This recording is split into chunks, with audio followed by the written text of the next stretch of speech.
بسم اللہ الرحمن الرحیم۔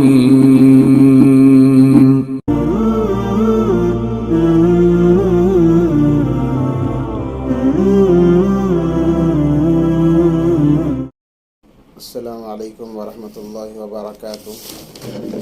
الحمدللہ کفی وسلام علی عبادہ الذین اصطفی، اما بعد، اعوذ باللہ من الشیطان الرجیم، بسم اللہ الرحمن الرحیم۔ قالوا سبحانک لا علم لنا الا ما علمتنا انک انت العلیم الحکیم، صدق اللہ العظیم۔ اللہم صلی علی سیدنا محمد وعلی آل سیدنا محمد وبارک وسلم۔ بہت سارے ساتھیوں نے سوال پوچھے ہیں، وقت نہ ہونے کی وجہ سے جواب دینا مشکل تھا، یا پھر ملاقات کے ذریعے سے بہت ساروں نے جواب بھی چند سوالوں کے حاصل کر لیے ہیں۔ البتہ ایک ساتھی کا سوال یہ بھی تھا کہ جو سود کی رقم ہوتی ہے اس کا کیا کیا جائے،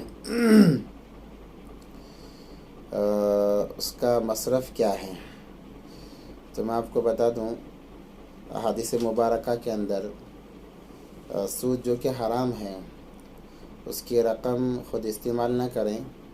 بلکہ کسی غیر کو یا کسی بہت ہی زیادہ پریشان حال مستحق جو کہ موت کے قریب ہو، مرگ الموت ہو، پیسے نہ ہونے کی وجہ سے علاج نہ کر پا رہا ہو، ایسے لوگ اگر مسلمان بھی ہوں تو ان کو بھی دے سکتے ہیں، مگر بغیر ثواب کی نیت سے۔ اس کے دینے سے آپ کو ثواب کچھ بھی نہیں ملے گا، اور آپ کو ثواب کی نیت بھی نہیں کرنی ہے، کیونکہ سود حرام ہے۔ اکثر و بیشتر یہ ہوتا ہے کہ ہمارا اکاؤنٹس وغیرہ کھلا ہوا ہوتا ہے، جس کے اندر چند پیسے جمع ہوتے ہیں، ڈپازٹ ہوتا ہے، جس پر ماہانہ یا پھر سالانہ بینک کی طرف سے کچھ روپے ایڈ کر دیے جاتے ہیں بطور وہ سود کے، یعنی کسی کو 10 روپے مل رہے ہیں، کسی کو 20، کسی کو 50، کسی کو 100۔ یہ یا تو پھر تقریباً اگر کسی کے اکاؤنٹ میں زیادہ پیسے ہیں تو جہاں تک میری معلومات ہیں، زیادہ تر ان لوگوں کو یہ پیسے آتے ہیں۔ جب یہ پیسے آ جائیں تو ہو سکتا ہے میسیج بھی آ جائے، کیونکہ ہمارے اکاؤنٹ سے موبائل نمبر لنک ہوتا ہے، اس لیے کنیکٹ ہوتا ہے، جس کی وجہ سے موبائل پر میسیج بھی آ جاتا ہے۔ تو جس کو یہ میسیج آئے کہ پتہ چل جائے کہ پیسے آئے ہیں، تو فوراً ان پیسوں سے الگ کر دیں، یا اگر کسی نے ابھی تک اس کی طرف توجہ نہیں کی ہے تو حساب لگائیں سال بھر کے اعتبار سے کہ ماہانہ کتنے ہمیں آتے ہیں یا کتنے ابھی تک آ چکے ہیں، اور یاد رکھیں ان کا نکالنا بہت زیادہ ضروری ہے۔ اگر ان پیسوں کو ہم اپنے پیسوں سے الگ نہیں کریں گے جو سود کی وجہ سے آئے ہیں، اب سود کے پیسے یہ اس لیے حرام ہیں کہ یہ بغیر محنت کے، انٹرسٹ جسے کہتے ہیں، بغیر محنت کے آ رہے ہیں، اور بغیر محنت کے نہ دماغ لگانا پڑ رہا ہے، نہ کچھ بھی کرنا پڑ رہا ہے، بغیر محنت کے جو پیسے آئے اس کا استعمال جائز نہیں ہے شریعت کے اندر، اس بات کا لحاظ رکھیں۔ اب یہ پیسے بغیر محنت کے آ رہے ہیں، بغیر سوچے سمجھے آ رہے ہیں، تو ان پیسوں کا نکال کر ان کو دے دینا، الگ کر دینا بہت زیادہ ضروری ہے۔ ہم عام طور پر ہوتا یہ ہے کہ ہم لوگ خوش ہوتے ہیں کہ چلو بھائی پیسے آ گئے ہیں بینک کی طرف سے، ہمیں اتنے زیادہ ایکسٹرا مل رہے ہیں، چلو یہ تو ہمارے مزے ہو گئے، چلو مزے کریں گے، یہ سوچ کر وہ خود استعمال کرتے ہیں۔ یاد رکھیں ان پیسوں کا استعمال کرنا جائز کسی صورت میں بھی نہیں ہے۔ اگر آپ استعمال کر رہے ہیں تو گویا آپ حرام مال استعمال کر رہے ہیں۔ اس کی وجہ سے آج تو دیکھو، آج خصوصی اعتبار سے مسلمان جو عبادتوں سے دور ہوتے چلے جا رہے ہیں، اعمال سے دور ہوتے چلے جا رہے ہیں، یہی وجوہات ہیں کہ انسان غیر محسوس طریقے سے حرام کمائی کما رہا ہے یا حرام مال کھا رہا ہے، جس کی وجہ سے انسان کے دل کے اندر سے عبادات کی رغبت ختم ہو جاتی ہے۔ جب انسان اس پر بار بار ڈٹا رہتا ہے کہ جو بھی ہو یہ تو ہمارے پیسے ہمیں ملے ہیں، یہ ہمارے پیسوں کی وجہ سے ملے ہیں، ہم نہیں کھائیں گے تو اور کون کھائیں گے، یہ کیا بولتے ہیں، بہت ساری باتیں ہمارے مسلمانوں کی طرف سے آتی ہیں، حالانکہ بہت غلط بیانی ہے، ایسا بولنا بھی نہیں چاہیے۔ البتہ ان پیسوں کے کھانے ہی کی وجہ سے، استعمال کرنے ہی کی وجہ سے عبادتوں کی توفیق بھی نہیں ملتی، اور اگر عبادت کر بھی رہا ہے تو اس کے اندر لذت نہیں ہوتی، جس کی وجہ سے انسان اکتا جاتا ہے۔ ورنہ اعمال تو ایسے ہیں، کوئی عمل اکتانے کے قابل ہے ہی نہیں، آپ جتنا کرو گے اتنا مزہ آتا چلا جائے گا۔ آپ نوافل کی نیت باندھ کر کھڑے، اگر آپ کے دل میں نماز سے محبت ہے تو آپ پڑھتے جائیں گے، آپ کا دل اکتائے گا نہیں، وقت ختم ہو جائے گا۔ اسی لیے صحابہ رضوان اللہ تعالیٰ علیہم اجمعین جب نماز کی نیت باندھے صبح ہو جاتی پتہ نہیں چلتا۔ حضرت فاطمہ الزہرا رضی اللہ تعالیٰ عنہ کے متعلق آتا ہے، وہ کہتی ہیں اللہ تو نے رات کو کتنی چھوٹی بنا دیا کہ ابھی تک یہ قرآن ختم نہیں ہوا یا میری نماز مکمل نہیں ہوئی، یہ رات ختم ہو گئی۔ تو یہ لذت کی وجہ سے ہیں۔ آج ہماری نمازوں کا حال یہ ہے کہ آئے فرض جیسے تیسے امام کو کوستے ہوئے پڑھ لیتے ہیں کہ بھائی کتنی لمبی نماز پڑھ رہا ہے، ہمیں فلاں جگہ جانا ہے، یہاں جانا ہے، وہاں جانا ہے۔ بہرحال امام کو کوستے ہوئے نماز تو ہم پڑھ لیتے ہیں، جیسے ہی نماز ہوئی نہ سنتوں کی فکر ہے نہ نوافل کی فکر ہے، فوراً نکل گئے۔ گویا کہ ایک ضرورت کے تحت، جیسے اللہ ہم تمام کی حفاظت فرمائے، ایسا ہونا تو نہیں چاہیے جیسے انسان بیت الخلاء میں جا کر بیٹھتا ہے اور جیسے ہی اپنا کام ہو گیا، حاجت ہو گئی، فوراً نکل کر وہاں سے آ جاتا ہے، ویسے ہم تمام کی حفاظت فرمائے مسجدوں کو بنا لیا ہے کہ آئے فرض ادا کر لیا، جیسے کوئی قرض لیا ہو ادا کر دیا، فوراً نکل گئے۔ دل ہی نہیں مانتا مسجد میں رہنے کا، دل ہی نہیں مانتا سنتوں کو پڑھنے کا، دل ہی نہیں مانتا نوافل کا اہتمام کا، دل ہی نہیں مانتا قرآن شریف کی تلاوت کا، ذکر و اذکار کا۔ تو یہ گویا کہ یہ ہمارے، تو اگر ایسا ہو رہا ہے تو اس بات کی علامت ہے کہ ہماری کمائی میں کہیں نہ کہیں سے حرام مال شامل ہو رہا ہے، ہماری غذا میں حرام غذا شامل ہو رہی ہے، اس کا احتیاط کرنا چاہیے۔ عربی کا ایک مقولہ ہے، المؤمن فی المسجد کالسمک فی الماء، کہ مومن تو مسجد میں ایسا ہوتا ہے۔ اگر عورتوں کے متعلق لیا جائے تو وہ عبادات کے لیے جو جگہ خاص کرتے ہیں وہی ان کے لیے مسجد ہے، اس کا احترام بھی ان پر ضروری ہے، وہاں پر بےہودگی کی باتیں نہ کریں، بےہودہ کام نہ کریں، بلکہ اس کو ایک مسجد کی شکل دے کر خاص بنا لیں۔ ورنہ کہیں پر بھی نماز پڑھ سکتے ہیں، مگر جو ثواب، اعلیٰ ثواب اگر ہمیں حاصل کرنا ہے تو ایک کونے کو خاص کر لیں۔ تو وہاں ان کو بیٹھنے کو دل نہیں کرتا، گئی تھی فوراً آ گئی نکل کر، پھر وہاں جانے کا دل نہیں کرتا، اگر جاتی بھی ہیں تو شوہر کے ڈر سے یا پھر لوگ کیا کہیں گے یہ سوچ کر اگر اس جگہ جا رہی ہیں، تو یہ بھی اس میں شامل ہیں۔ المؤمن فی المسجد کالسمک فی الماء، مومن مسجد میں ایسا جیسے مچھلی پانی میں اپنے آپ کو محفوظ سمجھتی ہے اور اطمینان سے رہتی ہے، کوئی اسے پریشانی نہیں ہوتی، ویسے ہی مومن جب مسجد میں ہوتا ہے تو وہ اپنے آپ کو اتنا محفوظ سمجھتا ہے اور سکون سے رہتا ہے۔ اور ایک فاسق اور فاجر کہا کہ الفاسق والفاجر فی المسجد کالطائر فی القفص، جیسے پرندہ پنجرے میں پھڑپڑاتا ہے، فاسق و فاجر مسجد میں ویسے پھڑپڑاتا ہے، جیسے ہی گیا فوراً نکل کر آ گیا، ایک قدم رکھا تھا کہ پھر کام یاد ہے فوراً اسی الٹے پاؤں نکل کر آ گیا۔ تو یہ ایسا نہیں ہونا چاہیے۔ یہ تمام چیزیں حرام مال کے شمولیت کی وجہ سے ہے، غذائی اعتبار سے یا مالی اعتبار سے۔ ہم یہ سمجھتے ہیں کہ ہمارے پاس وقت نہیں ہے، کیونکہ یہ وجہ تو یہی ہے کہ ہمارا مال حلال نہیں ہے، اس لیے حلال مال کا ہونا بہت زیادہ ضروری ہے۔ جب تک انسان حلال مال استعمال نہیں کرے گا وہ عبادتوں پر جم نہیں سکتا اور عبادتوں کی لذت کو محسوس نہیں کر سکتا۔ اس لیے انسان یہ سوچتا ہے کہ میرے پاس وقت نہیں ہے نمازوں کا، قرآن پاک کی تلاوت کا میرے پاس وقت نہیں ہے، ذکر و اذکار کا میرے پاس وقت نہیں ہے، انسان یہ سوچتا ہے، اس لیے مجھ سے نمازیں چھوٹ رہی ہیں، قرآن شریف کی تلاوت چھوٹ رہی ہے، ذکر و اذکار چھوٹ رہے ہیں۔ اصل یہ بات نہیں ہے، بلکہ اللہ آپ کو بلانا ہی نہیں چاہتے، اللہ تبارک و تعالیٰ۔ کیوں؟ اس لیے کہ ہماری کمائی حرام ہو رہی ہے، ہم مال حرام کھا رہے ہیں، تو اللہ کہاں سے پسند آئے گا؟ اللہ تبارک و تعالیٰ جو اس پر ڈٹا رہتا ہے اس کے دل پر مہر لگا دیتے ہیں۔ اللہ نے فرمایا ختم اللہ علی قلوبہم وعلی سمعہم وعلی ابصارہم غشاوہ، کہ ہم نے ان کے دلوں پر مہر لگا دی ہے، ان کے کانوں پر مہر لگا دی ہے۔ مراد کیا ہے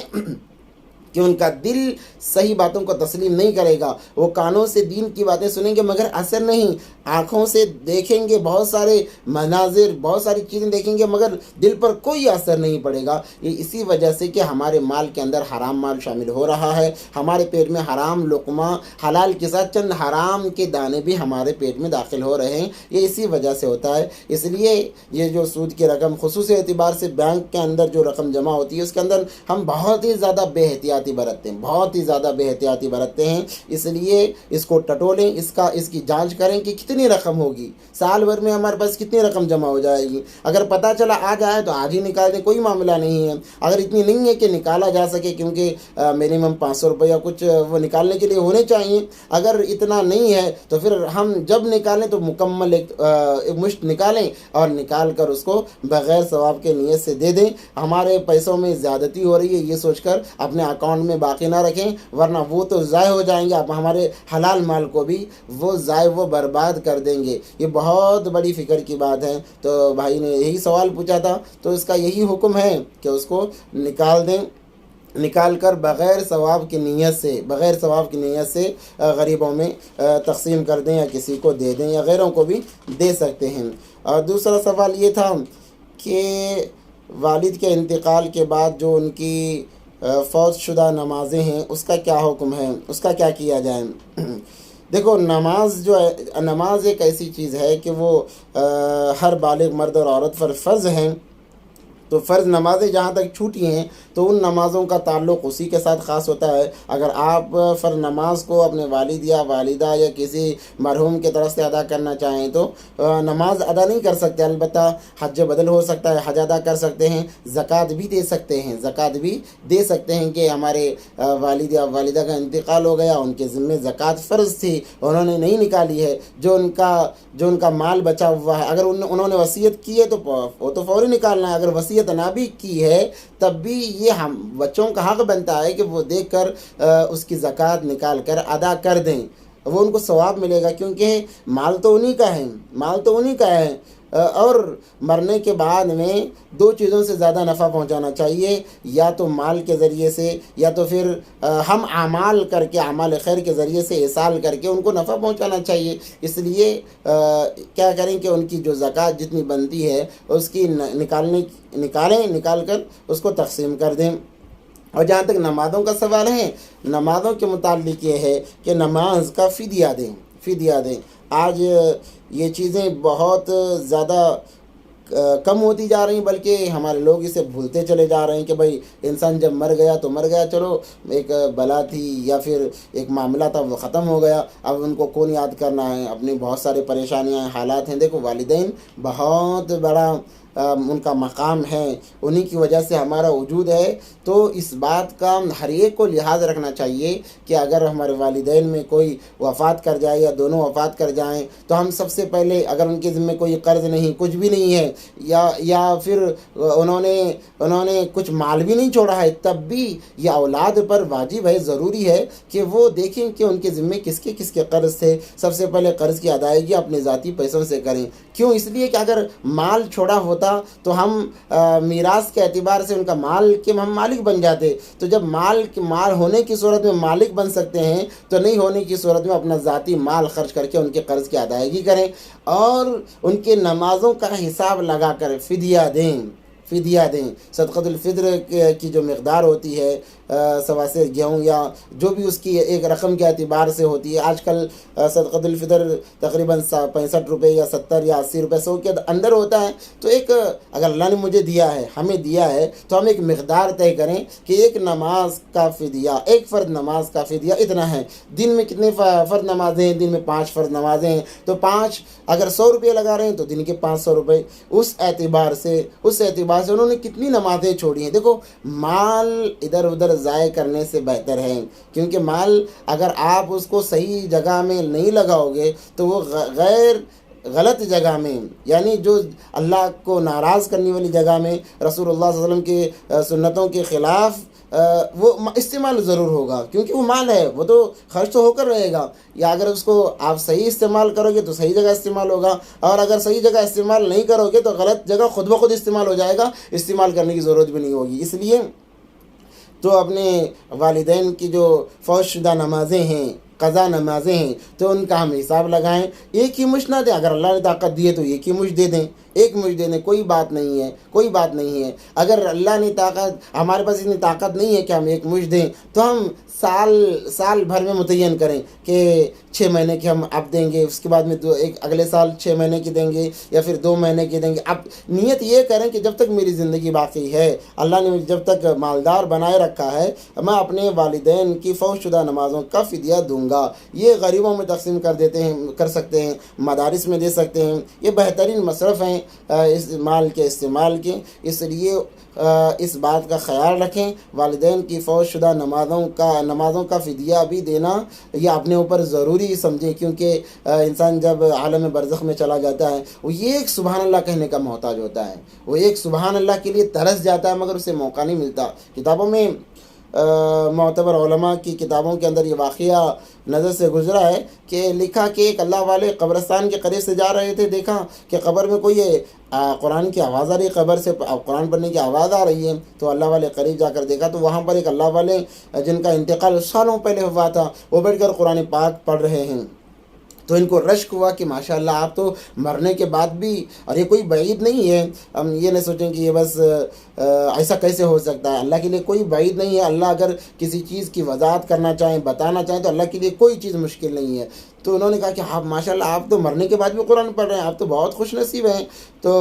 کہا کہ کتنے قرآن ختم کیے؟ انہوں نے کہا 18,000 سے کچھ زائد۔ انہوں نے کہا کہ میں نے یہاں پر قرآن ختم کیے، تو وہ رشک کرنے لگے، ماشاءاللہ آپ نے ایک جگہ میں 18,000 یا اس سے زائد قرآن ختم کر دیے ہیں۔ تو وہ رشک کرنے لگے۔ تو انہوں نے کہا اتنا لال مت گراؤ، یعنی اتنا تعجب مت کرو اور اتنا رشک مت کرو،